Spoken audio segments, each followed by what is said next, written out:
All right, Stochastic, here we go. It's your old pal EMAC coming to you on a Saturday night, and we've got a little NBA action here, and it's going to be a good one. It's a game 6. We have Dallas in the Mavericks in Dallas, 4.5-point favorites here. OKC has lost 3 of the last 4. We are thinking we're going to get just 2 game 7s. I think the Mavericks are going to do it tonight. Matt, does SGA have enough magic left in the hat to take this back to OKC for game 7 on Monday? Wouldn't be shocked either way. I think that Dallas probably gets it done, but these teams are even enough where nothing would really surprise me here. It's been a good matchup. Seemingly more defense in this game than this series than we've seen with the Knicks and Pacers. The minutes finally catching up with them, so that has been a bit of an intrigue here. We, of course, have a 2-game slate tomorrow. So live before lock will be at 2:30, 1 hour before the first game. We're going to have the MLB live before lock. We should be going up until lock. We won't be running into that one. So that should be around 12:30. But let's talk about tonight's matchup. 6th time we have seen these guys play in the last, 12 or so days. We have just major playing time here for Luka Doncic, who has played, I want to say this is his 12th game in 27 days, because that first round went 6 games as well. So he's averaging about 40 minutes in the playoffs. We've seen Kyrie Irving not mercurial right now. And now as he mellowed in his age 32 season, does he think this could be one of the last few shots he has to get back to the finals? He hasn't been there since he was there with Cleveland back in 2017. It was that long ago. And he missed the playoffs for like a couple years as well. So it seems like those guys are locked in. You've got a young Thunder team here, but they do have the coach of the year. And then the only other wild card was Josh Giddey, number 6 pick overall a couple years ago, banished to the bench. He had already basically lost his 4th quarter minutes, but he was replaced with the first 5 in the last game by Isaiah Joe. I don't think we have the starting lineup yet. I'm going to assume they run that back as is. So that's setting up all the moving parts here. What do we think we see for adjustments? What are you seeing on the pricing here, Matt? It's hard to really break this down because we've all seen this matchup 5 times. So how much more can we shed? How much more light can we shed on this for our viewers? Not a ton, but hey, we're on the show, so we might as well do our best anyways. Yeah, it's easy to sit up here and say, play Luka, play Shea. Obviously, the playoffs are more top-heavy as far as production comes. Teams just don't go as deep, and they don't play their bench guys as many minutes.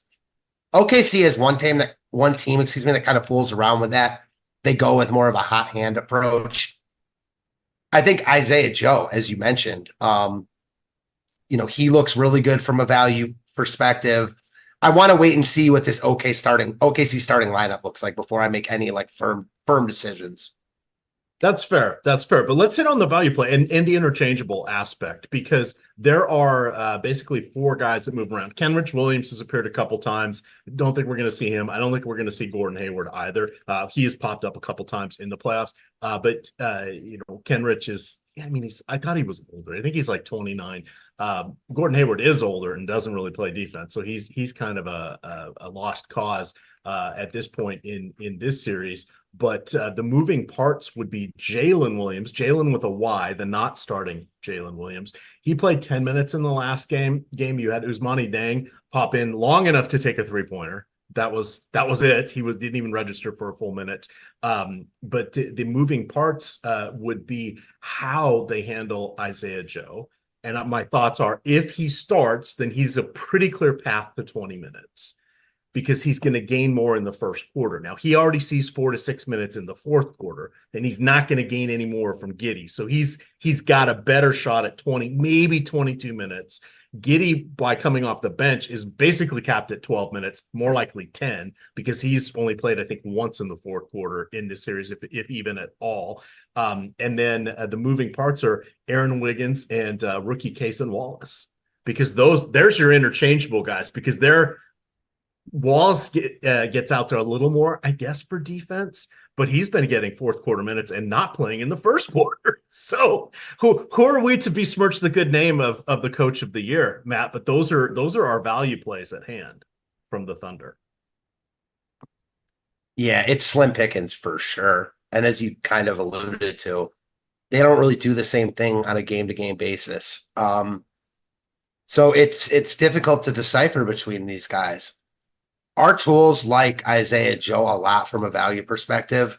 I can dig that. I mean, he's pretty cheap. He projects for 16 fantasy points. I feel like you want to do whatever you can to get Luka, Shea, and Kyrie looks really good too. What do you think about potentially, just from like a game theory perspective? We've seen a lot of blowouts recently. What if Dallas just rolls here? Maybe you play like just a big Dallas stack, or if you think this game goes 7, same thing the other way. Thoughts there? So the hard part is you're back to this. We don't know for sure, because I thought they'd call off the dogs in that Knicks game and they just take it back to Madison Square Garden. Yet even when they pulled some of the starters, excluding Josh Hart, you had Hartenstein and maybe it was McBride, or maybe it was DiVincenzo. I can't remember which, but two of them were out there after all the other starters had been pulled, and they were down by 17. It was sort of like, there's 4 minutes left. What are we doing here? Or 6 minutes left at that point. I think at 4 minutes they pulled everybody, but it was one of those, why are you guys still playing? Because right to your point, you're going with, let's keep the powder dry. What can we do? We're going to have this one again on Monday. So I see that if Dallas is really down big. Yeah, right? You're right. Not with OKC. You're right. You're right.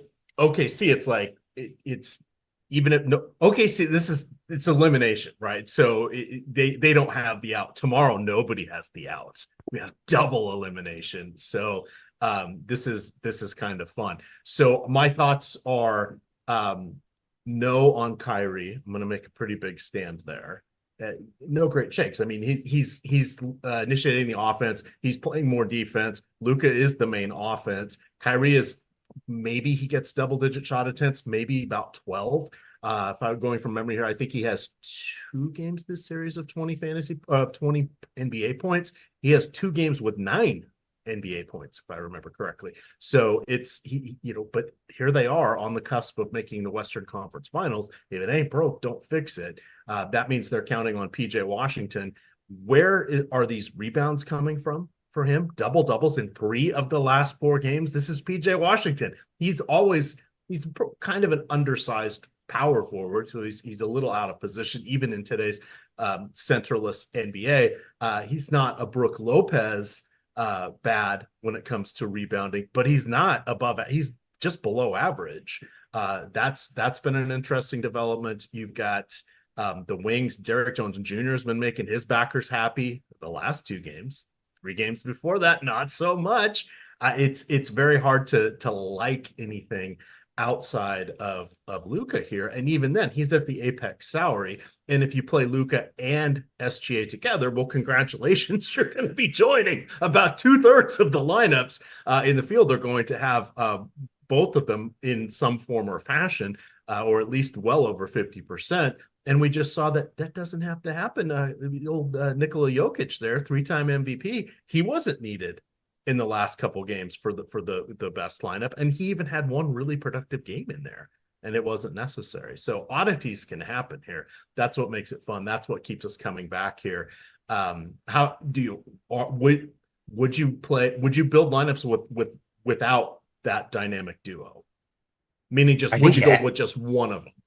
I think you have to at least consider it if you're playing like the big $15, $20 tournament. Obviously, huge prize pool, majority of it up top. Most lineups are going to have both of them. If you captain one of them and roster both of them, I think lineups are looking kind of similar. So, yeah, it kind of depends like what you're going for here. But I definitely think getting away from one of them is certainly in play. No question about it in my mind. Yeah, it just makes it wonky. One thing that I have no questions about is, what is the best DFS deal out there, and that is over at presenting sponsor Better. I'm going to drop the link into chat. If you go in through that link that I just dropped in chat, you will get up to a $500 deposit match on your first deposit. I'm going to drop a second link in there. This will tell you all the states it's available in. It will tell you which payment platforms they have, all the various rules, etc. But essentially, it's one of the pick'em sites. We know how those work. $500 deposit match, that's very infrequent, but you get to build out cards with at least 2 picks on it. You can go up to 8, or you build out a card that gets to plus 100x your winning. So you can do that with about 6 if you're taking the extra highs or the lowest of the lows, meaning you can push the numbers up and then take the over, or push them down and then take the under on some of their offerings, making a more extreme multiplier if you are correct. So it's a lot of fun. NBA going on right now, NHL, of course. They'll have MLB right now. NFL, of course, is gigantic. So it's going to be a fun one out there. But dip on in. As Josh likes to say, try out the site. Enjoy the $500 deposit match. You're not stuck keeping your winnings there. You can move them somewhere else. You can play them somewhere else. But I think you're going to like Better once you get in on the fun. All righty. Jackoff, I was only going to do 1 read. Do not tempt me. Do not make me do 2 reads in a half-hour show. Do not challenge me. Do you never say bad things about the person that controls the microphone? That's rule number 1. Rule number 2, see rule number 1. Matt, let's see.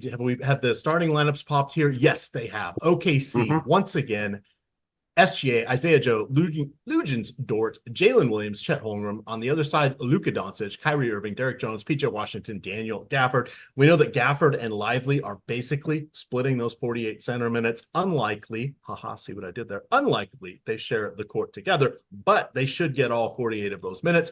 Gafford will continue to be the starter. There's about 4 or 5 minutes in play there, depending on the whims of Coach Jason Kidd. Both these guys are converting lobs at a ridiculous rate from Kyrie and from Luka. They both have block upside, a little bit more there for Lively than Gafford, but Gafford's the better, let's call it on-ball defender. They're both okay at projecting the rim. Gafford a little above average, but those weak side blocks coming from Lively keep him very, very interesting here. I like those guys, especially on FanDuel, where blocks and steals are worth 3. Let's see, what was the other one I wanted to call it? Chet Holmgren on the other side. He's another one we didn't mention. This is a shout out for the FanDuel fellows as well, because he is averaging just over 2 stocks, that's combined blocks and steals per playoff series here. If he can, get 15 points, get close to double-digit rebounds, and get a few stocks, he could be a difference maker tonight. Everything is in a very narrow band of median projections, but these outliers, those blocks and steals, can really make a difference. What do you think of that trio of front court players? Yeah, I think you make great points on all of them. Skew towards FanDuel with those guys just because of the blocks and steals. But I think that in terms of blocks and steals, Chet and Lively offer big upside at their respective prices. I think they're both wildly in play on DK too. It's really tough to decipher between these Dallas big men, Gafford, Washington, Lively. Like, it's just really hard to pick between them. Not much separates them. Yeah, and with Holmgren, you end up getting a little more of a cost hit as compared to his Dallas counterparts. Now, it works out more or less from a fantasy point per minute perspective, but you're not going to be working in Holmgren and SGA and Doncic in the same lineup without a lot of overlap from a few hundred of your favorite friends here. Last guy, Lugens Dort. So he has really picked up the minutes over the last 3 games. They're letting him shoot threes. He's got the green light. He's taken he's making just 29% over the last 3 games. But do you know how many shots he's taking from 3 over the last 3 games? Quick guess. Tell me. 8.2. He's taken 25 3-pointers over the last 3 games. So if he splashes a couple of those, who says he can't hit half of them? And if he gets a couple of stocks, all of a sudden he's looking really good. Because we know the minutes are going to be there. The shot volume clearly is going to be there. So he makes 4 of 8 instead of 2 of 8. He's looking pretty solid there. So he is someone I like a fair amount. He is probably in my DK cash game lineup. Team Free Money has just dropped another 10 head-to-heads there in the DK lobby. That is username EMAC, and you can find those in the $1 section because pride, well, that's what we're playing for, and it is priceless. It is priceless. Who are you most terrified of not having enough of? Who are you afraid you're going to be under the field on? Who is going to rip out your heart and show it to you tonight while it is still beating? That was pretty gory. That was pretty gory. Man, it's not even Valentine's Day. Yeah, I'm gonna say one of the Dallas big men. Pick your poison. I'm not sure which one, but one of them. That feels pretty good. I am playing Derek Lively in my cash game lineup, so I will say he probably hurts me the most. I couldn't quite make it there to Gafford, but as I build out in 14 minutes, as I move now over to the stochastic Sims tool to build out the rest of my tournament lineups, this should be a good one here. Who do you think the field is not recognizing? Again, this is all perspective. We've got the 6th game in 11 days or whatever it is, 12 days against these teams. We're not bringing that much new stuff to the table. What do you think the field is not recognizing? Are they over trusting Isaiah Joe? We talked about how tenuous his minutes could be, even though he's in the first 5 now. Yeah, it's not even just the minutes. Now he's in the first 5. Shea and Jalen Williams are going to have the ball in their hands a lot. So usage down tick for him. I think you could make a fair case that he's getting over-owned here for sure.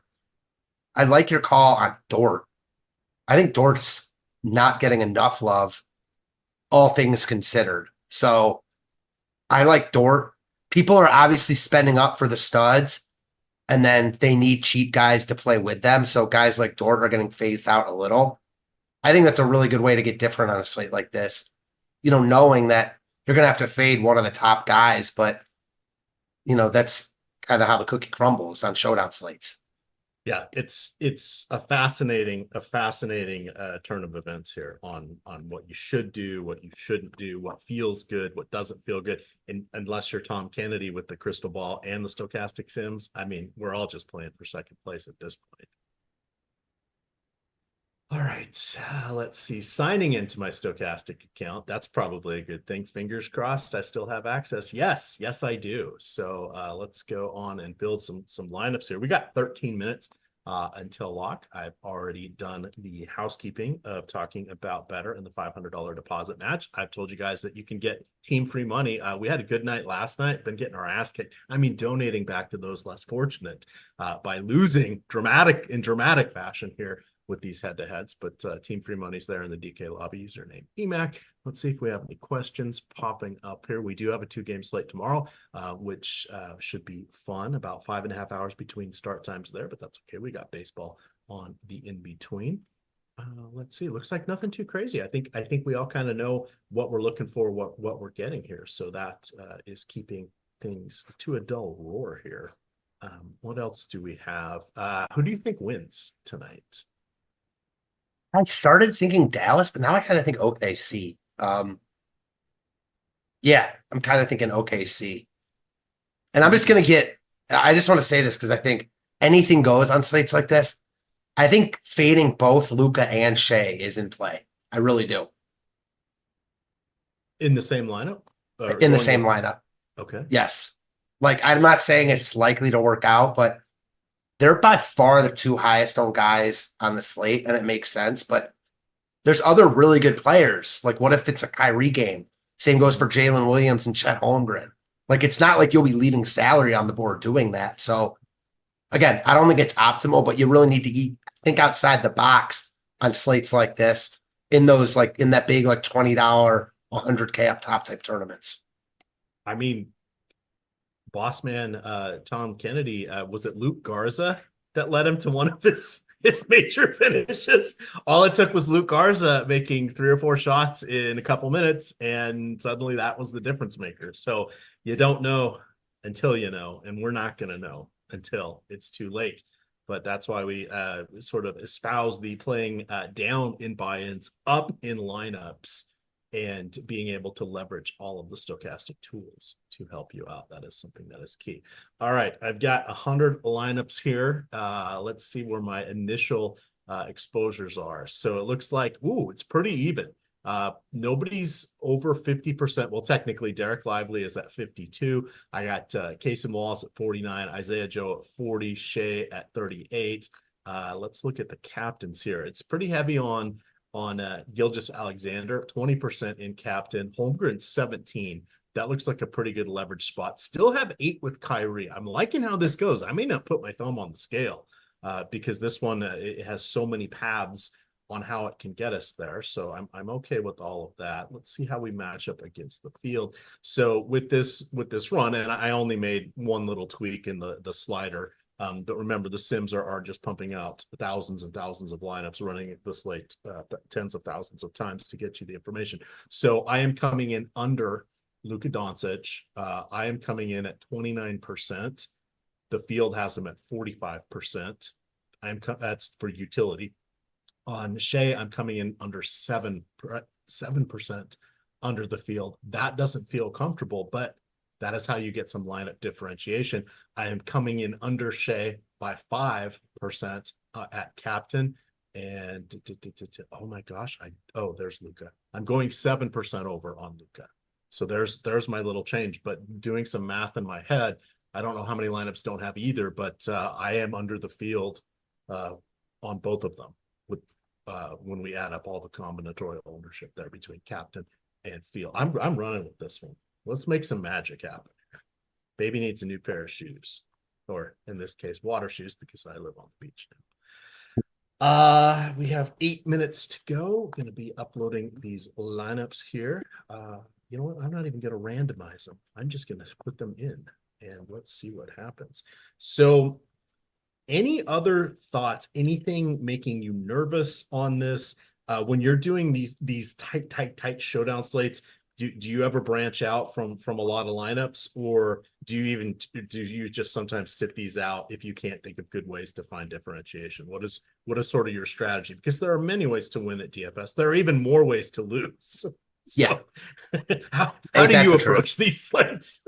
I think it's mostly the latter. I play showdown slates sometimes, but not all the time. I don't force it. Slates like this I like because there's nothing else really going on. The only game. I'll rarely play a showdown that's like, one game. If there's like, let's say there's like a whole slate going on and there's 4 games that start at 10 o'clock and they have a showdown for one of them, I'll rarely play that. I'd rather just play like the late slate. But on a slate like this, you only have the one game. So yeah, certainly like to dive in when I have the time on slates like this for sure. Yeah, and the other thing that's interesting is last night the cash game lineup was pretty clear. So I only played 10, and Team Free Money put them out there, and 6 of us tied. So the DK finally got off their ass and automatically refunds those to you now when it's an identical lineup. If it's a tie and not identical lineups, which happens from time to time, that's not a refund. That's just a tie. But if it's identical lineups, so for Showdown and NASCAR, that's mostly where you see it. They do refund those, so that is helpful. But that was one of the higher percentages. That's why I didn't put more lineups out tonight. I think I can be different enough that I was willing to put out 20 total lineups just for fun, just to see what happens out there. We have 6 minutes left. How quick of a hook? Who do we think has quick hooked potential? Who could get yanked? Gafford's defense should keep him out there. Let's change that. Who can play themselves into the game? OKC's been desperate for 3-point shooting. Who can do that outside of their starting 5? Who could eke out more minutes if they just go on a torrid streak? Wiggins for sure. Okay. Giddey, even, he's interesting off the bench. He's been priced down. Even like a Jalen Williams, Jalen with a Y, he can occasionally shoot some threes, and they're desperate. Case and Wallace more for his D, but I think they'll take it anywhere it comes tonight, to be perfectly honest. All right. And then sort of from the Dallas side, I mean, you have the elder statesman. I think he's still only 32. Tim Hardaway Jr. He's seemingly been playing forever, but he is, I guess, the one guy that could really disappear or reappear for about 17 minutes. Man, it sucks that Maxi Kleber is hurt. Pardon me, Maximilian Kleber, because that would be fun seeing him with a bit of 3-and-D action there, in addition to Lively and Gafford with the defense there. Hopefully he makes it back at some point, but I don't know. Let me see here. I think we're good. Einsteinium, Jalen Williams, without the Y. So starting Jalen Williams or Kyrie at captain. I like Kyrie. I think it's a Kyrie game, but yeah, I mean, either one. I think they're both contrarian because they're not Shea or Luka. That, as I was reading out my the way to get leverage is not playing those guys, or at least not playing them together. So that seems to be the path there for the ROI, which is how, of course, the stochastic sims work. It's that all about the projected ROI there. Howdy, OB96. I see you.